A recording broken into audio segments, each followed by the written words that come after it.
Bonjour à tous et bienvenue sur Le Tilt, le podcast qui explore les nouvelles formes de travail et partage des idées et des outils à celles et ceux qui veulent réinventer leur vie professionnelle. Je suis Léa Audrin, coach et formatrice en transition de carrière, et mon but est de vous aider à déclencher votre tilt et naviguer entre les différentes phases de votre vie pro pour vous y épanouir pleinement. Un tilt, c'est une prise de conscience, un déclic grâce auquel un nouveau monde des possibles professionnels s'ouvre. Je vous partage des épisodes solo ou des interviews, au sein desquels je décortique des sujets autour de 3 thématiques clés: la transition professionnelle, la carrière et le futur du travail. Vous pouvez également me suivre sur Instagram, @le.tilt, sur LinkedIn et bien sûr rejoindre ma newsletter pour accéder à davantage de contenu concret, pour impulser du changement dans votre vie pro et découvrir mes offres d'accompagnement. Pour ce faire, cliquez sur le lien en description de l'épisode. Je vous laisse avec ma conversation du jour. Aujourd'hui, je vous propose une discussion profonde, utile, sur un sujet qui touche de nombreuses vies, le burn-out et la résilience. Pour nous éclairer sur ce qu'est le burn-out, mais surtout comment s'en prémunir ou bien s'en relever, j'ai convié Marie-Hélène Pelletier à mon micro. Marie-Hélène est psychologue praticienne bilingue. Elle possède plus de 20 ans d'expérience en psychologie clinique et en psychologie du travail et est titulaire d'un doctorat et d'un MBA de l'Université de Colombie-Britannique. Marie-Hélène nous partage ce qu'est le burn-out, les signaux auxquels prêter attention. Mais le sujet que nous creusons le plus est celui de la résilience. Comment construire un plan de résilience réaliste, tenable, qui nous permettra de tenir le coup sur la durée, même quand l'agenda se remplit et que les responsabilités grandissent. Car rappelons-le, la carrière n'est pas un marathon, c'est une course de fond. Marie-Hélène nous partage les 4 piliers qui nous permettent de construire sa propre résilience. C'est une très belle discussion entre le Canada et la France, dans laquelle vous trouverez des clés activables dès aujourd'hui. Bonne écoute! Bonjour Marie-Hélène. Bonjour Léa. Bienvenue sur le Tilt. Merci. Marie-Hélène, je suis ravie de te recevoir à mon micro. Tu nous parles depuis très loin puisque tu es basée en Colombie-Britannique au Canada. Oui. Tu vas nous parler de ce que tu fais, de tes travaux sur le burn-out et puis de ton livre qui va sortir à ce sujet en février 2024. Mais avant de vraiment rentrer dans le vif du sujet, est-ce que tu peux nous parler de toi, nous dire qui tu es sans parler de ton travail, s'il te plaît? Oui. Plusieurs façons de répondre à une telle question. Je me lance quand même en commençant peut-être avec même ton commentaire. Donc, je suis une Québécoise de souche, exportée en Colombie-Britannique.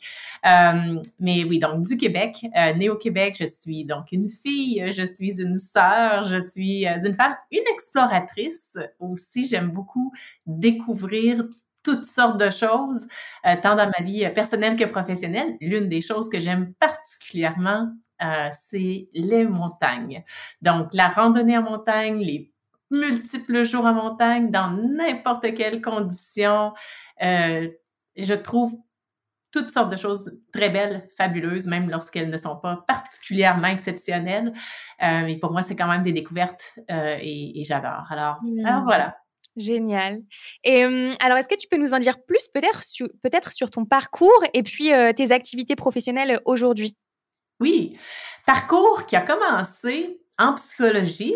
Donc, j'ai fait plusieurs formations en psychologie jusqu'à la formation doctorale. Mais lorsque j'ai fait ma recherche au niveau doctoral, il y a 20 ans, donc j'avais 12 ans à ce moment-là. Non, c'est pas vrai.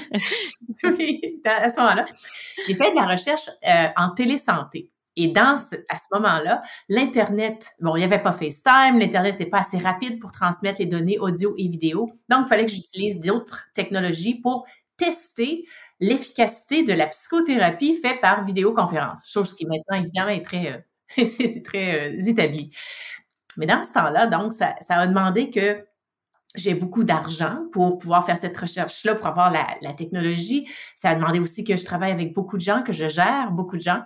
Ce qui fait que suite à ces études-là, je me suis rendu compte que j'aimais beaucoup la gestion. Alors, là, je me suis lancée dans une maîtrise en administration des affaires, mais à temps partiel, en même temps que là, je commençais à accumuler de l'expérience au niveau gestion. Et à travers mes multiples expériences, j'ai en fait été gestionnaire au niveau très junior, au milieu de tout ça et aussi au niveau le plus senior. Et pour enfin, dans les dernières années, avoir ma propre entreprise où je fais des conférences, du coaching professionnel et j'ai encore une petite pratique privée comme psychologue aussi. Alors, justement, pour rebondir sur le lien entre ton parcours et puis ton amour des montagnes, dans ton livre, tu ouvres en fait l'ouvrage avec une anecdote qui t'est arrivée justement en montagne. Je l'ai trouvée super pertinente, alors j'adorerais que tu puisses nous la raconter. Est-ce que tu peux nous dire ce qui t'est arrivé et puis la leçon que tu retires justement de cette expérience? Ben oui, eh oui, on apprend. Souvent, on apprend dans les aventures de la vie, que ce soit en montagne ou ailleurs, hein, il peut y avoir des leçons. Et ce qui est en fait arrivé dans cette situation-là en particulier, c'est que mon mari et moi, on était allés faire un trek de 8 jours dans les Rocheuses canadiennes. Et bon, on en avait fait plusieurs avant, donc on se disait, ben ça va très bien aller. En fait, c'est fantastique. C'est la fin du mois de juin, il fait beau. Pourquoi ce serait différent de n'importe quel autre trek qu'on a fait? Mais en fait, rendu au jour 4, on avait des gros défis. Finalement, au jour 8, on était complètement exténués et on s'est retrouvés à une rivière qui, en fait, était devenue beaucoup plus grosse que ce qu'on pensait à cause de la neige qui avait fondu. Donc, la rivière était, en fait, beaucoup plus tumultueuse. Et il fallait passer à travers cette rivière-là. Il n'y avait pas de pont, il faut passer dans la rivière, comme c'est souvent le cas dans ces situations-là. Et ben malheureusement, dans cette situation-là, j'ai en fait failli me noyer. Et bon, je me suis pas noyée, j'ai survécu, évidemment. Mais ce qui est intéressant, plusieurs années après, hein, c'est pas immédiatement après que j'ai fait le lien avec ce qui nous arrive dans nos parcours professionnels. Au début, c'était plus un lien de survie, point final. Mais, mais l'analogie qu'en fait j'ai réalisé ensuite, c'est comment ça ressemble beaucoup à ce qui se passe dans nos vies professionnelles, dans le sens où lorsqu'on arrive à une situation où il y a plusieurs défis plus gros que ce à quoi on s'attendait, comme là, dans ce cas-ci, la rivière est beaucoup plus grosse. Puis en plus, on arrive à ces défis-là, même souvent un peu exténués ou beaucoup. Et donc, on n'est pas à notre meilleur, on n'a plus beaucoup de protection, on est presque au fond du baril, disons. Et donc, on laisse aller, malheureusement, des choses, des actions, des gestes, des décisions qui nous auraient protégés. Et c'est là qu'on est le plus à risque. Et c'est un peu ça qui est arrivé dans mon contexte de rivière. C'est souvent ça que je vois qui se passe avec les gens avec qui je travaille, et même moi, dans ma vie personnelle, dans ma vie professionnelle. Et donc, d'où cette analogie de « Ah, donc, nous devons, à l'avance, idéalement, avoir un plan qu'on va pouvoir maintenir, même dans des situations où il y a plusieurs demandes inattendues, très grosses, très grandes, même si on est exténué, afin de nous protéger et même de protéger les gens autour de nous. » Oui, c'est ça. Je trouve que l'analogie, elle est super. Et puis, ça met aussi en exergue le fait que il y a des choses possibles à mettre en place pour prévenir le burn-out. Alors, pour rentrer dans ce sujet, est-ce que tu peux nous dire, toi, avec ta casquette de docteur en psychologie, qu'est-ce que le burn-out finalement? Oui, déjà, parce que effectivement, tout le monde a entendu le mot, on a probablement tout le monde utilisé le mot, et parfois, ben, ça peut vouloir dire différentes choses. Donc, il y a une définition officielle qui vient de l'Organisation mondiale de la santé, et donc le burn-out est considéré un phénomène occupationnel qui inclut 3 caractéristiques principales. Donc, d'abord, on est exténué. Deuxièmement, on est cynique. Donc, on a perdu espoir que les choses changent complètement. Et troisièmement, ben, éventuellement, ça a un impact sur notre performance.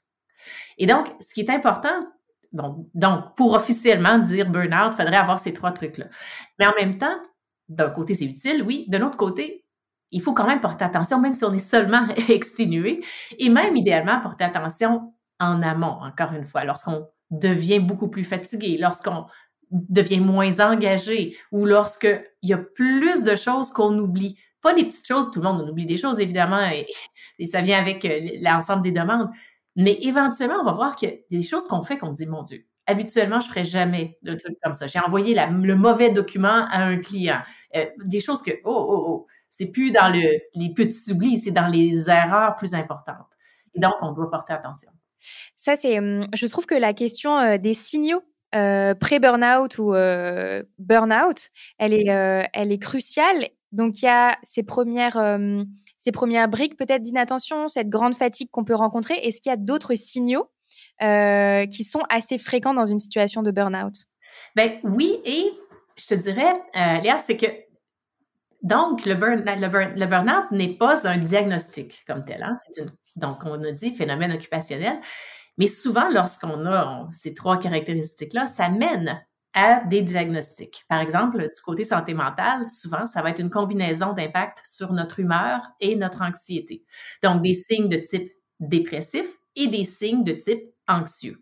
Donc, par exemple, et si encore une fois, on remonte un peu idéalement en amont, ben ça va être des signes comme remarquer que notre concentration n'est pas la même. Remarquer que notre habilité à prendre des décisions a changé elle aussi. Donc, et ça peut être dans les 2 sens. Hein. Il y a des gens qui prennent des décisions très rapidement. Alors, si on remarque que là, on ne sait plus du tout, ça prend beaucoup de temps. Ou bien, si habituellement, on prend le temps de prendre des décisions, et là, c'est devenu le contraire. Là, on laisse aller, on décide rapidement, tout ça. Ben, c'est un signe. Hein? Et donc, évidemment aussi, ça peut être des signes de juste se sentir plus stressé, se sentir plus tendu. Des fois, les gens sentent dans leurs épaules, dans leur système digestif, ça dépend. Se sentir plus triste, évidemment, ça aussi, on le remarque bien. Même pleurer avant d'aller travailler, ça peut arriver. Mais je te dirais un signe aussi que les gens, parfois, on le remarque pas, c'est de ne rien sentir. Hein? Donc, des fois, j'ai des gens qui viennent me voir qui disent, ben Marie-Hélène, surprenamment, je crois que je suis zen parce que il y a des trucs terriblement exigeants qui arrivent au côté travail et je suis quand même calme. Et même, il y a des trucs extrêmement frustrants, je suis quand même calme. Et là, je leur demande, et qu'est-ce qui se passe s'il y a des choses merveilleuses qui se passent dans votre vie? Est-ce que vous vous sentez heureux, heureuse? Et là, ils me disent, non, encore là, je suis pareil. Et là, c'est ça. C'est qu'en fait, c'est pas qu'on est zen, c'est qu'on a arrêté de sentir. Et ça, c'est un signe important à porter attention. Un des signes qu'on remarque moins. Ouais, c'est super intéressant. Et en fait, c'est comme si on s'était mis en off finalement, qu'on s'était éteint, quoi. Oui. C'est ça. Et alors, à quel moment c'est important de prendre en compte ces signaux-là? À partir de quel instant on se dit, bon, là, c'est important que je le prenne en compte? Oui. Eh bien, Léa, je dirais maintenant, tout de suite, à tous les jours, tout le monde. Parce que, premièrement, et je comprends ta question, évidemment, si les gens se demandent est-ce que je devrais porter attention, 100% oui. Dans le cas d'hésitation, on répond oui déjà. Mais la raison pour laquelle j'ai répondu de la façon que je l'ai fait, c'est que, en fait, puisqu'il va y avoir des demandes, il va toujours y avoir des demandes, et plus on avance dans nos carrières, dans les trucs qui nous intéressent, tant point de vue personnel que professionnel, ben, il va y en avoir plus, des demandes. Donc, pourquoi pas, et ça relie en fait à des trucs qu'on lit sur l'autocompassion, sur la méditation par exemple, la pleine conscience. Pourquoi pas porter attention à tous les jours? Parce que là, si on porte attention à tous les jours, ben, soit qu'on va se rendre compte que ça va généralement très bien, bravo, merveilleux, qu'est-ce que je peux faire pour maintenir?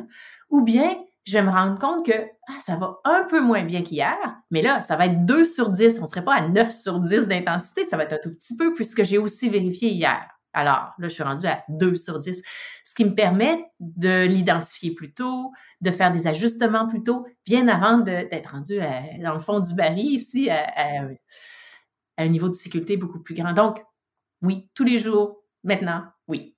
Super. Je trouve que c'est un discours très important en termes de santé mentale, en fait. C'est que dès qu'il y a un symptôme, il est légitime d'être pris en compte, en fait. C'est ça le message. Et alors, qu'est-ce qu'on peut dire aux organisations ou aux managers qui pensent que le burn-out n'est pas une responsabilité partagée, mais qu'il ne repose que sur les épaules de la personne qui le subit, finalement? On doit leur dire de lire les articles scientifiques, de lire souvent, ce qui va aider à convaincre des gens d'entreprise, c'est des données solides. Donc, souvent, c'est pour ça, pour vrai, que je réponds avec allez voir la littérature scientifique ou bien consulter avec quelqu'un qui en est très proche pour vous donner l'information plus directement. Mais fondamentalement, il est établi, nous savons que le burn-out n'est pas un phénomène personnel. Ce n'est pas dans l'individu, c'est dans la relation entre l'individu et son milieu de travail. Donc, la responsabilité est souvent un ensemble de tout ça, mais parfois va être principalement plus d'un côté que de l'autre. Ça se peut que ce soit parfois plus principalement dans l'individu et ça se peut que parfois ce soit principalement dans l'entreprise. Ce qui est important, si on veut optimiser, parce que si on est en entreprise, si on est en gestion ici dans l'entreprise, bien évidemment, on veut que l'entreprise ait du succès. On veut que ça aille bien. Alors, idéalement, on a des gens dans l'entreprise, des talents, des gens qu'on a cherchés, qu'on a trouvés, qu'on veut garder. Donc, on veut optimiser cette relation-là. Hein? On ne veut pas créer plus de problèmes. Souvent, ce qui va arriver, c'est que les gens n'ont pas encore établi comment le lien entre leurs décisions et les impacts ou n'ont pas encore créé une stratégie santé mentale, peut-être, dans l'organisation afin d'éclairer leurs prochaines actions. Mais fondamentalement, non, ce n'est juste pas la réalité. La réalité, c'est que, oui, c'est une responsabilité c'est une relation. Donc, la responsabilité est au minimum partagée et souvent, beaucoup d'actions peuvent être posées du côté de l'entreprise pour avoir une influence très significative, très positive. Et c'est malheureusement non seulement faux de croire qu'il n'y aurait pas d'influence, mais aussi, c'est vraiment encore plus important, une opportunité qui n'est pas encore saisie par cette entreprise-là. Plusieurs la saisissent parce qu'elles voient les impacts positifs, mais si c'est pas encore quelque chose sur lequel une entreprise en particulier ne s'est tournée, on l'espère bientôt parce que ça va être une opportunité. Super. J'aime bien ce côté prendre en compte ce problème d'un point de vue plus systémique. Je trouve aussi que ça enlève de la culpabilité peut-être à celles et ceux qui le traversent et qui pensent que ce n'est que de leur fait, quoi.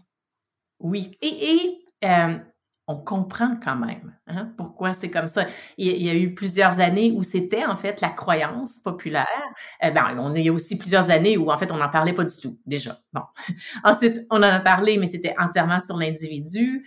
Ça continue un peu, ce discours-là. Il n'est pas complètement parti. Il est encore un peu là.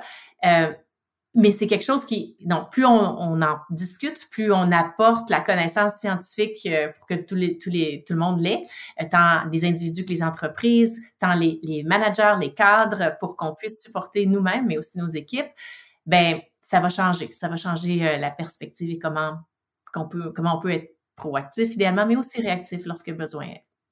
Super. Alors, je te propose qu'on parle du côté résilience que tu proposes justement dans ton livre. Tu soulignes les principaux pièges auxquels se heurtent les professionnels et les dirigeants sont le manque de clarté quant aux actions essentielles et le fait de ne pas les maintenir en période de forte demande. Alors, comment déterminer justement ces actions essentielles pour rester en bonne santé mentale? Eh oui. Et il y a plusieurs actions essentielles. Mais en même temps, comme par exemple, plusieurs qu'on connaît, puisque surtout ayant vécu notre merveilleuse pandémie, on a entendu parler beaucoup plus. Donc, et c'est vrai, ces 4 variables-là principales sont vraiment établies par pas juste une étude, c'est vraiment établi par la recherche, c'est clair, 100%. Si tout le monde implante ces 4 variables-là, tout le monde va voir sa résilience augmenter. Il y en a d'autres, mais on base toujours nos recommandations, comme celle-ci, sur la quantité de recherches, d'études qui prouvent, ou qui pas prouvent, mais qui supportent cette partie d'information-là. Donc, ça ne veut pas dire que d'autres gestes ne sont pas utiles, mais ça veut définitivement dire que ces 4 catégories-là sont établies. Donc, catégorie numéro 1, l'exercice. Et là, on veut dire cardio, entraînement en force et activité de type méditation. Deuxièmement, la nutrition, qui a un impact énorme sur notre santé psychologique. Et c'est les mêmes choses qu'on devrait manger pour protéger notre santé physique. Donc, c'est quand même relié. Troisièmement, notre sommeil. Quatrièmement, passer du temps dans des relations avec des gens avec qui on s'entend bien, avec des gens avec qui on a envie d'être finalement. Et pas besoin d'avoir une discussion de cœur à cœur dans ces moments-là. Simplement passer du temps ensemble est établi comme ayant fait une différence. Et il y en a d'autres. Passer du temps dans la nature, c'en est un. Faire du bénévolat, c'en est un autre aussi. Donc, il y en a plusieurs autres qui sont aussi relativement établis, mais les 4 premiers sont encore plus établis. Mais le problème, et c'est un peu vers ça que le livre, que je discute dans le livre, c'est que même si on a toute cette information-là, si tout ce qu'on se dit, c'est ben oui, je crois à la recherche, je voudrais bien, mais ma vie est pleine, ma vie déborde déjà. Donc, je n'ai aucun temps pour intégrer quoi que ce soit de ces trucs-là.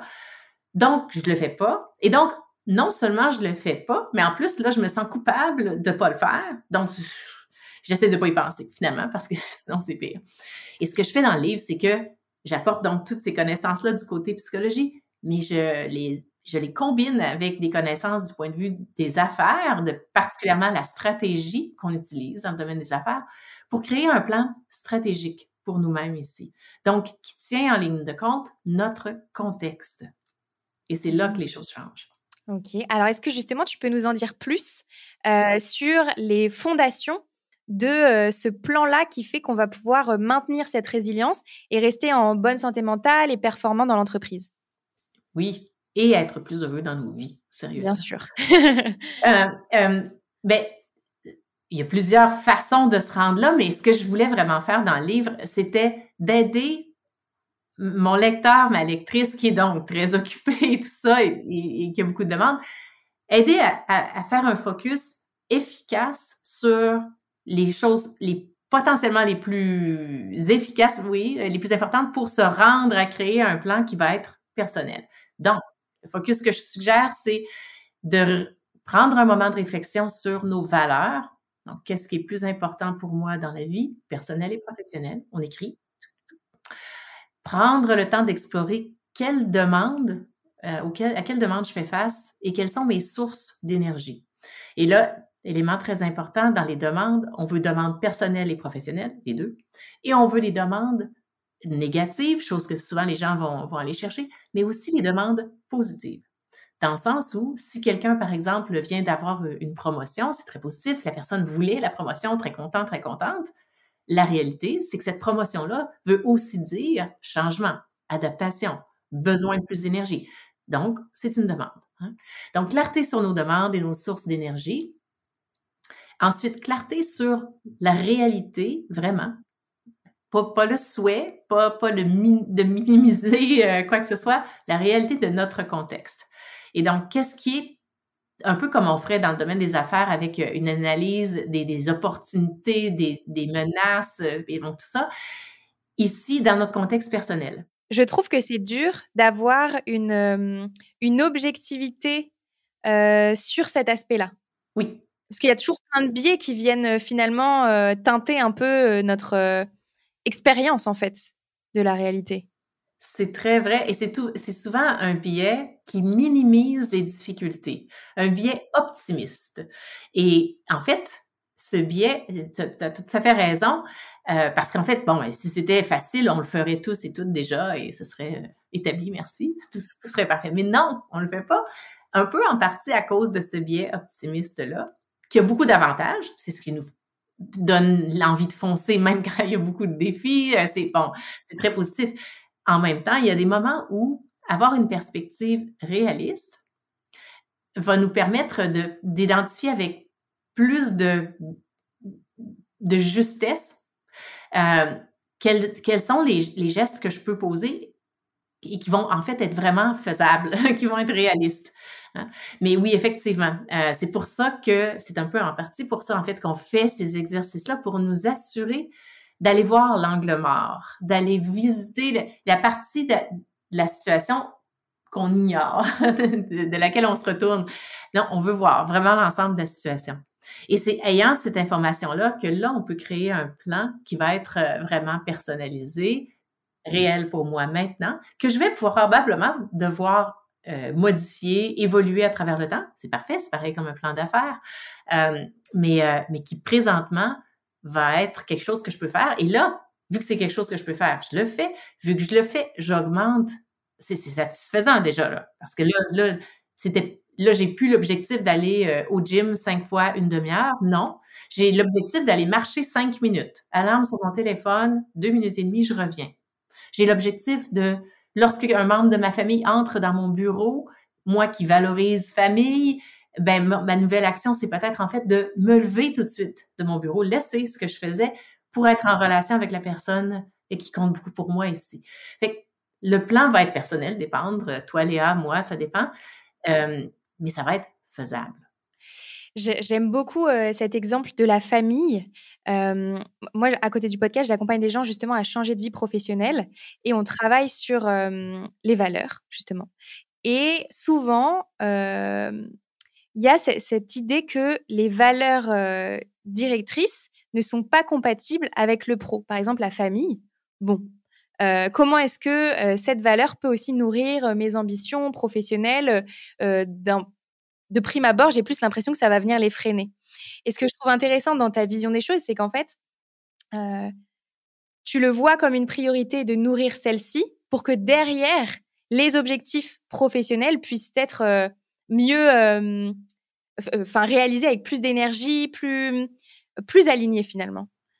Oui, oui, et très bien dit, et parce que la réalité, c'est qu'au particulièrement, comme tu le dis, en période de transition, particulièrement si c'est la première fois qu'on transitionne, ben, souvent, et tu me diras, toi, ton expérience dans ton travail, ce que j'observe souvent, c'est que jusqu'à ce moment-là, les gens ont suivi les recommandations, les règles, la progression, la prochaine promotion, les trucs comme ça. Des règles qui parfois, oui, correspondaient à leurs valeurs, mais étaient aussi guidées par l'extérieur. Et lorsqu'on arrive parfois à une transition, qui va être personnelle à chacun et à chacune, mais c'est notre transition, c'est un moment clé, un moment où ce n'est plus la décision des autres, ce n'est plus les règles des autres, c'est comment moi je veux vraiment créer mon prochain chapitre. Et dans cette réflexion-là, oui, aller s'attacher à nos valeurs va avoir plein d'impacts positifs, en plus d'être bien aligné, évidemment, mais en fait, créer même plus d'énergie, plus de santé, et nous permettre de prendre ces prochains pas-là avec, avec l'espèce de confiance et d'énergie qui vient avec un bon alignement avec nos valeurs. C'est clair. Alors du coup, Marie-Hélène, tu nous disais que la deuxième fondation pour construire, ce plan de résilience, c'était justement, de bâtir ce terrain, objectif, réaliste et ensuite, quelles sont les autres fondations pour y parvenir? Ben, donc on disait valeurs, explorer nos sources de demande et nos sources d'énergie, de contexte. Et au bout de tout ça, ce qu'on veut créer, c'est un plan stratégique. Et donc, certaines personnes sont déjà au courant de à quoi ça peut ressembler, mais je nous le nomme pour qu'on soit tous et toutes sur la même page. Mais souvent, dans l'entreprise, lorsque on veut lancer un nouveau produit, un nouveau service, une nouvelle phase, peu importe, on va créer, oui, un plan stratégique. Donc, il y a l'objectif en haut, ici, et là, on va créer peut-être 3 piliers stratégiques, disons, donc des directions qu'on va vouloir nourrir afin d'atteindre cet objectif-là. Et en dessous de chaque pilier, il va y avoir des actions. On appelle ça des tactiques, en fait, des gestes qu'on va poser pour implanter ces piliers stratégiques-là. Et en fait, c'est la même chose que je suggère ici. Donc, si notre objectif est d'augmenter, par exemple, notre résilience, ayant fait l'exploration dont on a parlé plus tôt, qui est personnelle à chacune d'entre nous, là, on établit quels sont, par exemple, les 3 premiers piliers. Il peut y en avoir 4 ou 5, mais on n'en veut pas 10 parce que là, et souvent 3, c'est un bon chiffre pour commencer. Donc, 3 piliers. Et on identifie nos actions.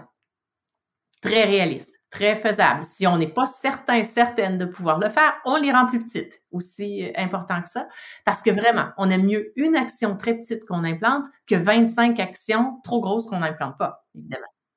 Donc, on a vraiment laissé faire l'idéal de très gros, on veut du très petit faisable. Parce que, non seulement parce que déjà, ça va mener à l'action, mais on sait aussi de la recherche que lorsqu'on implante des gestes concrets, terme technique étant gestion active, ben, ça augmente notre sentiment d'auto-efficacité. Ben, déjà, on sait, hein, on se sent bien, on est content, évidemment. Mais oui, ça augmente notre sentiment d'auto-efficacité, la croyance qu'on peut influencer cette situation-là. Et ça veut dire que on bâtit aussi notre croyance qu'on peut influencer cette situation-là dans le futur et c'est l'optimisme qu'on est en train de nourrir.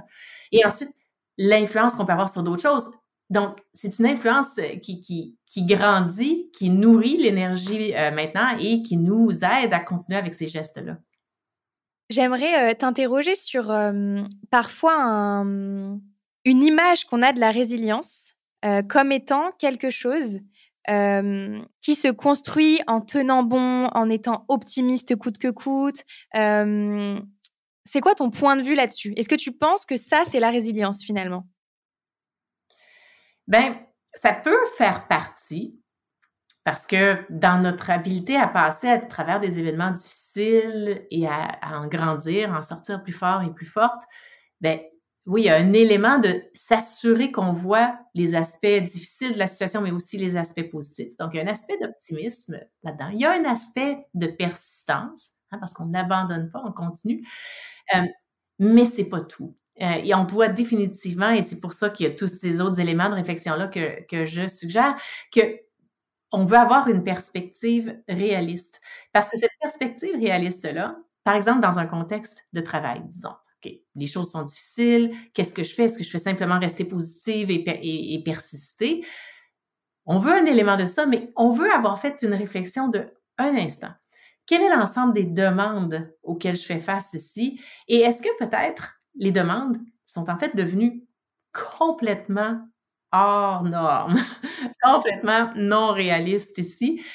Et est-ce que je peux donc augmenter ma résilience le plus possible pour en fait prendre des décisions? Est-ce que je vais pouvoir avoir une conversation avec mon manager peut-être? Voir quelles choses peuvent être modifiées. Est-ce que je peux avoir une influence sur la situation qui se passe ici? Parfois on peut, parfois on peut pas. Mais on veut voir qu'est-ce qui est possible parce que peut-être que ma décision, ça va être en fait de décider de faire autre chose. Donc, c'est pas une situation où on peut simplement juste rester positive et continuer parce que si on fait seulement ça, sans évaluer la situation dans sa réalité, ben en fait, on se met à risque. Parce que si les demandes continuent et tout ce qu'on fait, c'est être positif et continuer, ben éventuellement, ça descend. Oui, c'est ça. C'est comme enfin, poussée à l'extrême, cette positivité, elle peut être finalement une espèce d'armure qu'on se met pour continuer toujours plus. Et en fait, cette armure, elle n'est pas tenable sur le long terme, en fait. Ben non, éventuellement, compte tenu d'assez de demandes, tout le monde peut le ressentir et le ressentir de façon très difficile. Donc, la ligne peut être différente pour différentes personnes ou pour la même personne à différents moments dans sa vie, mais fondamentalement, nous ne sommes pas des machines, on est des êtres humains et donc éventuellement, il va y avoir un impact. C'est super intéressant. Sur mon podcast, je parle beaucoup de l'accélération du rythme de travail aussi, qui s'est produit post-ère industrielle.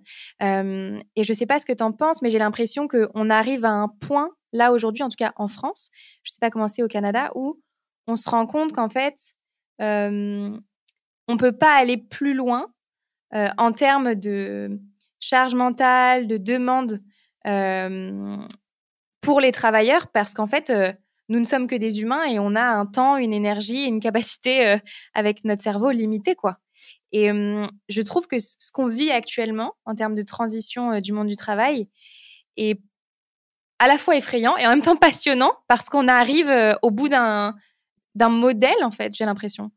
Oui, oui, on arrive au bout d'un modèle et on est en fait même entré déjà dans le prochain modèle avec l'intelligence artificielle. Et donc, ce que ça veut dire, et bon, il y aura beaucoup de découvertes dans ce nouveau modèle-là aussi, mais oui, effectivement, on ne peut plus continuer à simplement juste augmenter, optimiser, tout ça. Non, d'un côté. Et d'un autre côté, la vague intelligence artificielle est là. Donc, et quand la vague est là, on peut pas simplement dire, ben moi, je ne bouge pas, je suis dans la vague. Non, non, la vague est là. Faut la prendre. On est dans la vague. Ouais. Et donc, étant dans la vague, pour l'instant un peu plus au début, mais quand même, contribuons à comment on peut explorer les différentes opportunités, oui aussi les différents risques, parce qu'encore une fois, on veut une vision réaliste et complète de la situation.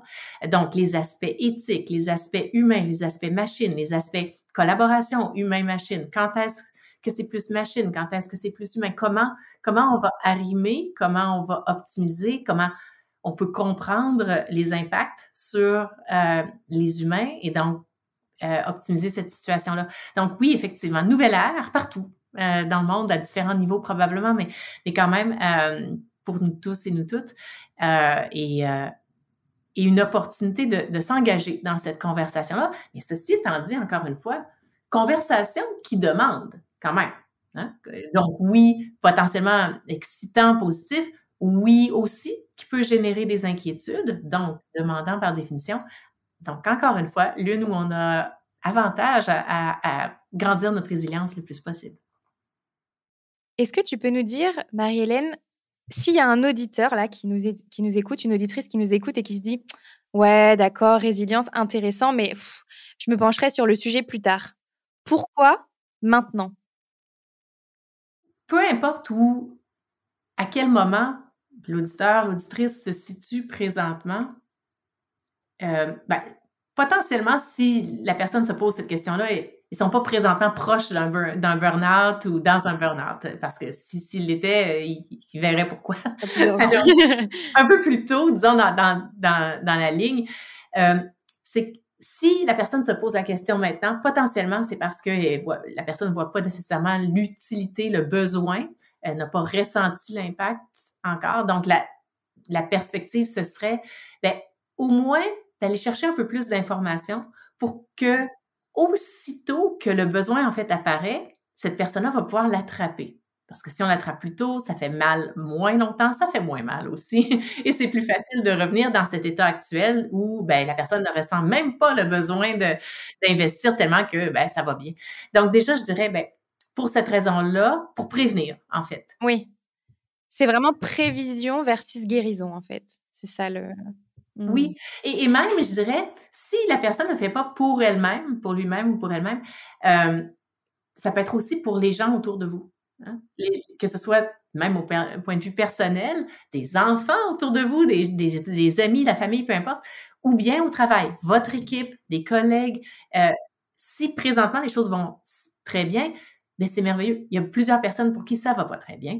Et donc, plus vous allez chercher des outils, vous allez pouvoir aider aussi. Alors, d'un point de vue communauté, il y a aussi cet avantage-là. Super. Alors, j'ai eu la chance de lire ton livre avant qu'il sorte en février. Je le trouve hyper fourni et en même temps, en termes scientifiques, tu expliques super bien l'approche qui est la tienne et en même temps, tu apportes plein d'outils super pragmatiques dont chacun peut s'emparer. Qu'est-ce que si on devait tirer 3 éléments, 3 enseignements de la lecture de ce livre, tu aimerais que tes lecteurs retiennent quoi? Je dirais, premièrement, et ça relie un peu à ta dernière question en fait, mais premièrement, oui, on veut porter attention. Si vous vous demandez, devrais-je, est-ce vraiment important? Pour avoir travaillé dans les dernières 25 années avec tant des gens qui voulaient agir au point de vue proactif que beaucoup, souvent, au point de vue réactif, je vous dirais que vraiment 100% du temps, les gens me disent « Ah, si j'avais su tout ça plus tôt, j'aurais vraiment bénéficié. » Alors, je dirais, oui, allons-y, il faut poser des gestes, premièrement. Deuxièmement, il faut les poser de façon proactive parce qu'on se sauve. Oui, douleur et temps et énergie et tout ça. Et vraiment de le faire de façon stratégique personnelle. De ne pas se laisser démonter par il y a la liste des 25 choses que je devrais faire, j'ai pas le temps, donc je ne le fais pas. Non. La solution, c'est d'aller chercher ma façon ici. Parce que c'est ça qui va vous permettre de prendre le prochain pas, le premier pas peut-être. Et c'est là que les choses changent. Parce que juste en parler, même juste lire un livre merveilleux ne change rien. C'est vraiment les actions qui vont changer quelque chose. Est-ce que tu aurais une histoire de résilience à laquelle tu as assisté ou que tu aurais même accompagné, que tu pourrais nous partager? Il y en a plusieurs, en fait. Mais je te dirais une qui est intéressante. Elles sont toutes intéressantes. Quand on est psychologue, n'importe quelle histoire de personne est intéressante, c'est vrai. Mais une qui me vient à l'idée parce que c'est aussi une expérience récente à laquelle je ne m'attendais pas du tout. Ce qui est arrivé, c'est que quand on écrit un livre, une des choses qu'on peut faire, c'est de tester certaines idées du livre avec des groupes focus, un peu comme on fait dans le domaine des affaires, en fait. Et donc, tôt dans la rédaction de mon livre, j'ai invité des gens à joindre un groupe comme ça pour tester les idées qui sont finalement dans le livre. Et une des personnes qui était dans ce groupe-là, quelques mois plus tard, m'a contactée et a dit « J'étais dans ton atelier, on fait une retraite ici dans mon entreprise avec d'autres cadres, tout ça. Et est-ce que tu pourrais venir faire la même présentation, en fait, qui n'était pas voulue comme étant une présentation, je faisais simplement tester les idées, mais elle a dit « Oui, moi j'ai fait mon plan, ça m'a aidé, on t'engage, peux-tu venir? » Oui, je suis allée, j'ai fait. Donc, cette personne-là était là. Donc, elle est venue me voir, « Bonjour Marie-Hélène », tout ça. Puis elle était assise au fond de la salle puisqu'elle avait déjà assisté. Mais là, après, cette deuxième fois-là, donc, elle est venue me voir et elle a dit « Ah, intéressant parce que, puisqu'elle était là de toute façon, elle s'est prêtée au jeu, elle a écouté, elle a suivi encore une fois les instructions, l'approche, tout ça. Ce qui fait qu'elle a réalisé, et c'est ça qu'elle me partageait, donc que je trouvais fascinant d'un point de vue résilience, elle m'a partagé comment, 4 mois plus tôt, elle avait créé un plan en suivant les étapes.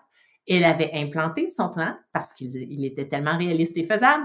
Et donc, 4 mois plus tard, elle était complètement prête pour un nouveau plan. Et c'est ça qu'elle a fait dans cet atelier-là. Et là, je trouvais ça vraiment fantastique parce que, en fait, ça supporte exactement l'intention, parce que l'analogie ou l'utilisation dans le domaine des entreprises d'un plan stratégique, c'est que c'est pas créé pour toujours, évidemment. Oui. On crée un plan stratégique, on l'évolue. Hein? Bien sûr. Et là, c'était ça qui est arrivé naturellement sous mes yeux. Alors ça, ouais, je trouvais ça vraiment fascinant de voir la résilience en action parce que c'était un plan, il était implanté, on était prête pour le prochain, elle était excitée, très contente d'avoir fait le premier, fascinée en fait, donc encore plus motivée à créer ce prochain-là.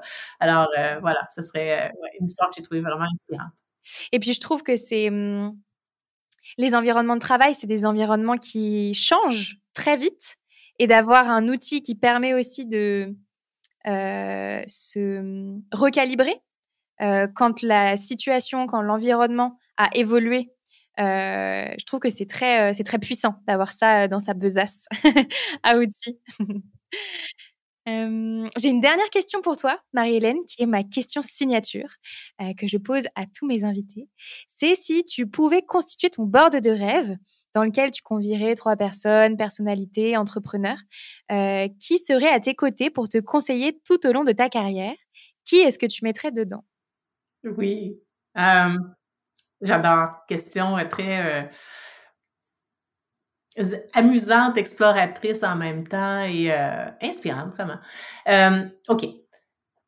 Alors, ça peut évoluer à travers le temps, mais je te dirais, voici ce qui me vient à l'idée en écoutant ta question. J'irais chercher Barack Obama. Ouais, Barack. Pourquoi? Oh mon Dieu. Pour l'ensemble de son œuvre, pour